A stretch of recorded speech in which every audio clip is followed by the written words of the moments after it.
ক্ষুধার্ত একটা প্রাণীকে একটুখানি খাবার দিয়েছি, আর সেটাই হচ্ছে আমার সবথেকে বড় অপরাধ। এই অপরাধের জন্য যে আমার এতগুলো কথা শুনতে হবে সেটা তো ভেবেই দেখিনি। আসসালামু আলাইকুম, সবাই কেমন আছেন? আলহামদুলিল্লাহ, আমরা তো ভালোই আছি। নতুন আরেকটি ভিডিও নিয়ে চলে আসলাম। আশা করি ভিডিওটা সবার ভালো লাগবে। আগের ভিডিওতে আমি বলেছিলাম আমার বাসায় মেহমান এসেছে, তো কোত্থেকে কোন মেহমান এসেছে সেটা তো আপনাদের সাথে শেয়ার করা হয়নি। আমার শ্বশুরবাড়ি থেকে আমার ভাসুর আর যা এসেছে, তো তারা আসার সময় আমার জন্য এই তো মিষ্টি দই নিয়ে এসেছে। আমার জায়ের বাপের বাড়ি হচ্ছে বিক্রমপুর, তো আসার সময় ভাবি আমার জন্য বিক্রমপুরের বিখ্যাত মিষ্টি আর দই নিয়ে আসছে। আর এর আগে আমি বিক্রমপুরের দই মিষ্টি কোনোটাই আমার খাওয়া হয়নি, তো এবার খাবো, দেখি কেমন লাগে। দই মিষ্টি আনার পরে আমি ঢিপে রেখে দিয়েছিলাম, একদম ঠান্ডা করে নিয়েছি। অনেক বেশি গরম লাগতেছিল, আর বিকেলবেলা এই ঠান্ডা ঠান্ডা দই মিষ্টি খাওয়ার পরে সবার অনেক বেশি ভালো লাগতেছিল। আর এখন আমি দই মিষ্টি খেয়ে নিচ্ছিলাম, আর সত্যি বিক্রমপুরের দই মিষ্টি অনেক বেশি মজা, অনেক বেশি মজা লেগেছে আমার কাছে। আমার যাকে অসংখ্য ধন্যবাদ, সে আমার ভিডিও সবসময় দেখে। তারপরে এই তো বাজার থেকে অনেকগুলো মাছ কিনে নিয়ে আসছে আমার আম্মা, তার পুত্রা বউকে খাওয়াবে এই জন্য। তো এখন এই মাছগুলো আমি একদম কুটে বেছে রেডি করে নিব।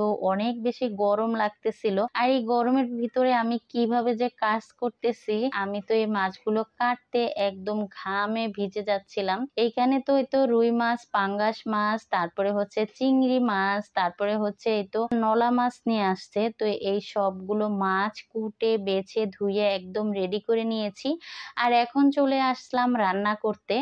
আমি রান্নার ভিডিওটা আজকে পুরোপুরি দেখাতে পাচ্ছি না আপনাদেরকে, একটু একটু করে ভিডিও করে নিয়েছিলাম, সেটাই আপনাদের সাথে শেয়ার করতেছি। এই তো আমি রুই মাছটা ভুনা বসিয়ে দিয়েছি, রুই মাছটা ভুনা করে নিব। আর পাশের চুলায় আমার যা বেগুন দিয়ে রুই মাছের তরকারি রান্না করতেছিল। আর আমার যাটা বাসায় আসলে একদমই বসে থাকে না, আমার হাতে হাতে সব কাজই করে। সে কিন্তু একটু অসুস্থ, তারপরও বসে থাকে না। ওই যে কথায় বলে না, ঢেকি যেখানে যায় সেখানেই ধান বাঁধে, ওইরকম অবস্থা হচ্ছে। আমার এই যাটা অনেক বেশি কাজ করতে পছন্দ করে।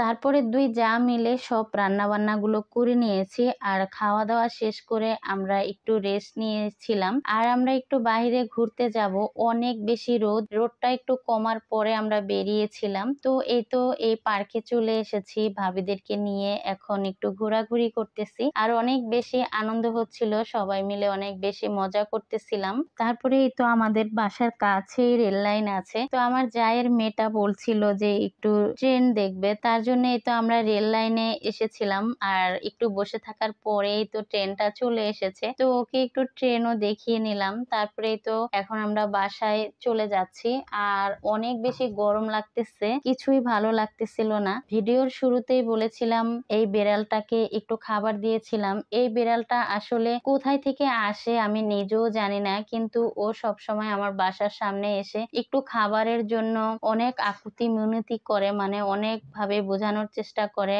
আর আমি ওকে একটু একটু করে খাবার দেই। আর আমার এই কাজটা করতে অনেক বেশি ভালো লাগে, আর ওকে আমি একটু করে খাবার দেই, এই জন্য ও না আমার একদম কোলের ভিতরে চলে আসে। তা আমি একটু একটু খাবার খাওয়াই, আর এই খাবার খাওয়ানোটা নিয়ে আমাকে অনেক বেশি কথা শুনতে হয়েছে। বিড়াল এই বাসায় কোনো মতেই পালা যাবে না, এটা একদম জানিয়ে দিয়েছে। আর আমার অনেক বেশি খারাপ লাগতেছিল, আমি কিভাবে ওকে একটু খাবার দিব না এটাই ভাবছিলাম। তো আমি ভেবেছি ওকে আমি একদম বাসার নিচে যে খাবার খাইয়ে আসব। আর এই বিড়ালটা দেখতে এতটাই কিউট, আমার অনেক বেশি ভালো লাগে ওকে। আমরা মধ্যবিত্ত, চাইলেও কিছু করতে পারবো না, আর আমাদেরকে অনেক কিছুই হিসাব কিতাব করে চলতে হয়। ইনশাল্লাহ আমি যখন আমার নিজের বাড়িতে থাকবো তখন আমি অবশ্যই বিড়াল পালবো। তো আজকের ভিডিওটা আমি এখানেই শেষ করছি। আসসালামু আলাইকুম, আল্লাহ হাফেজ।